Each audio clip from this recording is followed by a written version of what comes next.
Justement, on se pose des questions sur la chaîne de valeur. Comment vous voyez évoluer les modèles économiques et notamment les différents acteurs de la chaîne de valeur? On a parlé des opportunités à l'instant. Qu'est-ce qu'on voit d'autre arriver? Moi, je crois que les modalités économiques vont évoluer justement avec les opportunités. Aujourd'hui, vous avez des acteurs exclusifs en streaming qui vous disent mon plus grand concurrent ne sont pas les acteurs traditionnels de la vente du livre, mais Candy Crush.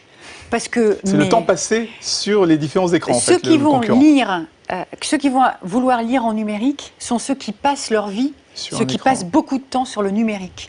Les anciens lecteurs s'y mettront peut-être de manière... moi, je suis une grande lectrice. Moi, je vais à la librairie chercher mes bouquins. Mais un de mes fils est un grand lecteur et va en librairie. Le second ne lisait jamais.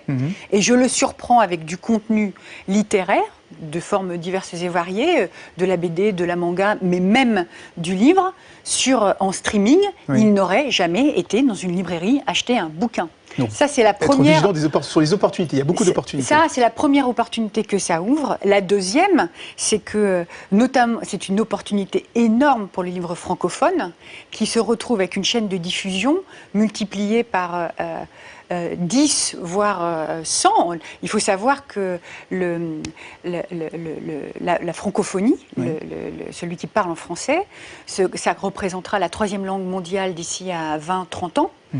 Et ouvre un champ d'utilisateurs, de consommateurs potentiels. Donc embrasser le numérique, c'est aussi s'ouvrir des nouveaux marchés. On a vu en France des nouveaux lecteurs, mais aussi à des marchés à l'extérieur de la France, absolument.